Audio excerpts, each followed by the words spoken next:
Hello and welcome to Positively United. Yes, I'm still alive.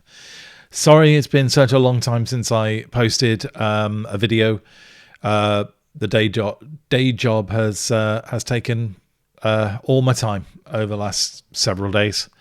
And I feared this would happen between now and the summer. That's why I actually was going to start this channel in the summer rather than in January. But as I said on the channel launch video, thought it was essential to start the channel after immediately after the sacking of Ruben Amorim, because I kind of knew what would happen. I knew that the hipsters would be out there trying to promote a hipster manager to replace him, and that they would come out against candidates like, I thought it might be Solskjaer at the time, turned out to be Carrick. Good choice in my opinion. So I felt I had to get out there, but it does mean that from time to time, because of other responsibilities, this is not my day job. I will have to do slightly fewer videos than I would be hoping to do so. But today, it's Saturday the 14th of March 2026, and tomorrow we're playing Aston Villa in, well, I heard somebody online today calling it Manchester United's Cup final. I think it's more Aston Villa's Cup final. I think if Villa lose tomorrow, I think the downward trajectory that they are already on will just simply accelerate. And I think it's a time when Villa, there's a danger they'll fall out of the top five. Danger they might even fall out of the top six with the run that they're on. United just have to put in a good, solid performance tomorrow, and they will win. I did notice that there was a couple of predictions online yesterday from people, the usual crowd, predicting we're going to win 4-0 apparently. No, we're not. Well, we might do. I suppose anything's possible. But I get this thing again of setting completely unrealistic expectations that if they then are not met, they can be used as an excuse to beat Carrick and the team and the coaching staff over the head. Oh, you should have beaten Aston Villa 4-0, but you've only beaten them 1-0 or 2-0 or 2-1. That's not good enough. You were boring. You weren't innovative enough. Your tactics aren't good enough. You can see it a mile off what they're trying to do. What United have to do tomorrow is win. Now, of course, it'd be great if we played wonderful football. And one of my tests for Carrick getting the job permanently is qualify for Europe, play the United way. So I would like to see better performances than we've seen in, say, the last 3 games. But don't kid yourself. Tomorrow, the most important thing is the win.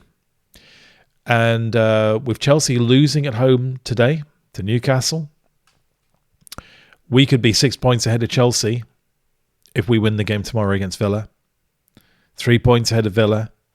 3 or 6 points ahead of Liverpool, depending on how they perform tomorrow. So, yeah, it's a big game. It's not our cup final. It's Villa's cup final, but it is a big game. And let's hope they can get it. So this is the predicted 11 for tomorrow. Let's move over to the team. This is how we started the game against Newcastle. A result which, wasn't great, but wasn't the end of the world either when you consider the run we'd had beforehand. But yeah, it would be good to get back on winning ways. It would be good to put in a really good performance. What do I think Carrick will do? Well, let's leave that. This is what I would do, first of all. Some of the stuff that I would like to do just isn't going to happen because we don't have the players. Shaw on the left-hand side, how I would so like to bring Dorgu in instead of Shaw. At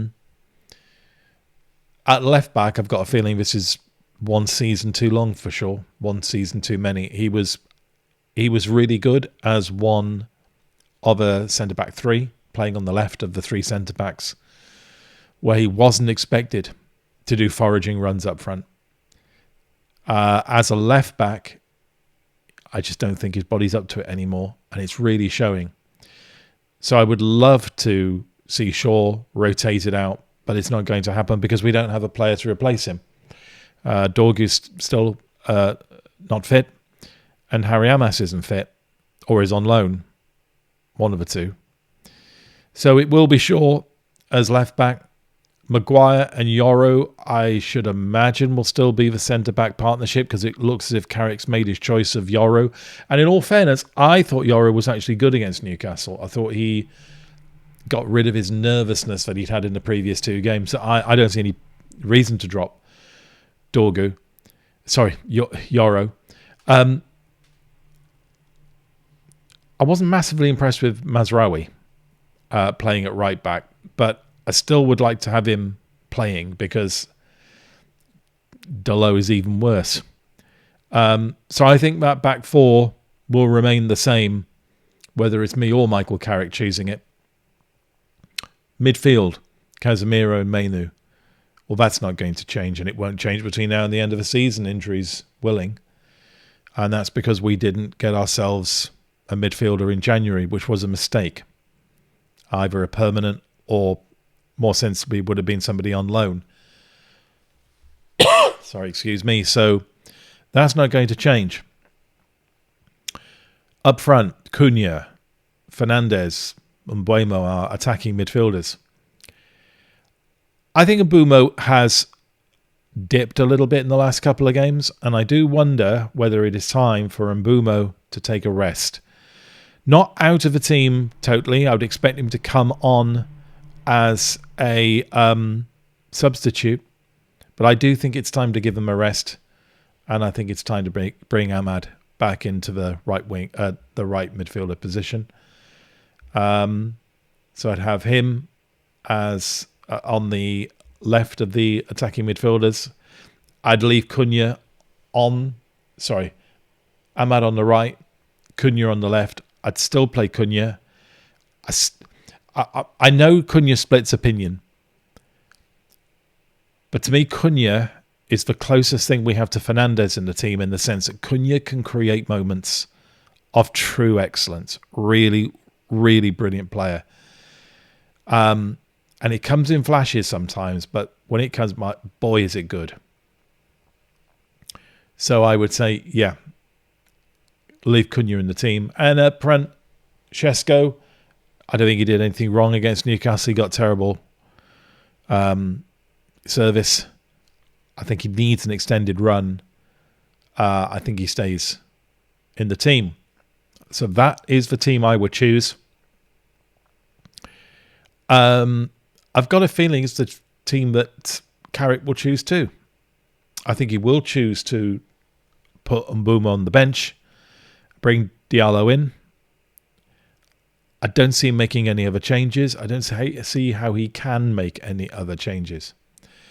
And this brings us, so that's my starting 11 predicted, and I think it is the starting 11 that Carrick will go with too. And it does bring up the question of recent rumours about Manchester United in the transfer market. I will do a video about that later this week. But you do start to think about the positions where we are desperately light, if not underpowered. Look, we know Casemiro has to be replaced, so we know we're looking for a top midfielder in the summer. We do need a second midfielder as well. I believe it needs to be a midfielder who is willing to be benched, because I believe our starting defensive midfield partnership next season will include Mainu. I don't think Mainu's going to go on the bench. I don't think he ought to. I think he's a quality player. So we need a top-rate midfield player to come in and replace Casemiro, and we need a third midfielder to replace Ugarte, who I'm pretty certain will leave in the summer. And certainly there needs to be rotation between those three. But I think buying 2 midfielders in the summer is probably what we're looking for. And to that extent, there's just one of those players that we're being lined up as a potential purchaser of that I want to have a word about. And it is the fixation that appears to have started off in some quarters about Tonali at Newcastle. And I just want to raise this one issue. I've raised it before, but I haven't raised it perhaps enough. And I think somebody has to. Tonali has a track record of problems with gambling. He's at Newcastle at the moment. No one cares about Newcastle apart from Newcastle fans. Sorry, Newcastle fans, that's just the truth. The world of football has its eyes on Manchester United. The glare on a player at Manchester United is infinitely more than it is on a player at Newcastle. I don't think we should be touching Tonali with a barge pole. Really don't. Now, if we do now, I'll look pretty stupid. But if we were to go for Tonali, I would hope it's in full knowledge of what he might be bringing with him, rather than either ignoring it or not knowing about it. And we have a track record of United, not a good one, of buying players over the last, say, 10 years whose personalities have been questionable and have not been up to a Manchester United standard. I don't want us to see us making the same mistake with Tonali. Personal view, I think Tonali should not be even considered this summer. There are as good midfield players and ones with fewer or no question marks over their character. I think somebody needs to say that. I think one or two others have mentioned it online and on YouTube, but I do think it needs to start picking up. The last thing we need to do is drop 70 or 80 million on a player and then find their character not up to the job of playing for Manchester United.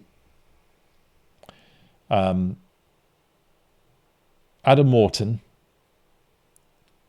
and Elliot Anderson, absolutely. Tonali, no. But I'll have more to say about potential transfers later on in the week. For the next two games, game against Villa tomorrow, game against is it Bournemouth on Friday, I will have to watch the games recorded and then do my player ratings and match reaction. So next two games, the player ratings and the match reaction are going to be a little bit delayed. They won't be on the day. They will be late into the day after, just to let you know about those two things. But yeah, looking forward to the game tomorrow at Old Trafford. I expect us to be back in winning ways. I expect us to put in a good performance against the home in front of a home crowd. Do I expect a 4-0? Not at all. Do I expect a 2-0? Maybe, yes. A 2-1 maybe. A 2-2. A 2-0, a 2-1. God, maybe even a 3-1. But yeah, let's be sensible about it. The important thing tomorrow is the win. It'd be good to have a great performance. It'd be really nice to be 6 points clear of Chelsea at the end of the game tomorrow. 3 points clear of Aston Villa. 3 or potentially 6 points ahead of Liverpool. That's a really good position to be in when you consider where we were before Amorim was sacked in January. Yeah. Let's hope for it. So that's the end of my predicted 11 for tomorrow. If you like the video, please hit the like button. If you like what I do on the channel, even if it's not as regular as I would expect it, hope it to be, please subscribe. Please tell your friends that the channel exists too and get them to subscribe as well. Follow me on X as well. X is casual and very, very easy to contribute to. So even if I'm not posting videos, I'll be on X. But that's it for today. Until next time, which will be my player ratings for Aston Villa and then a lessons learned, an insights from the game, match reaction. That will be, as I said, a little bit delayed, but it will be out. But until then, always remain positively united.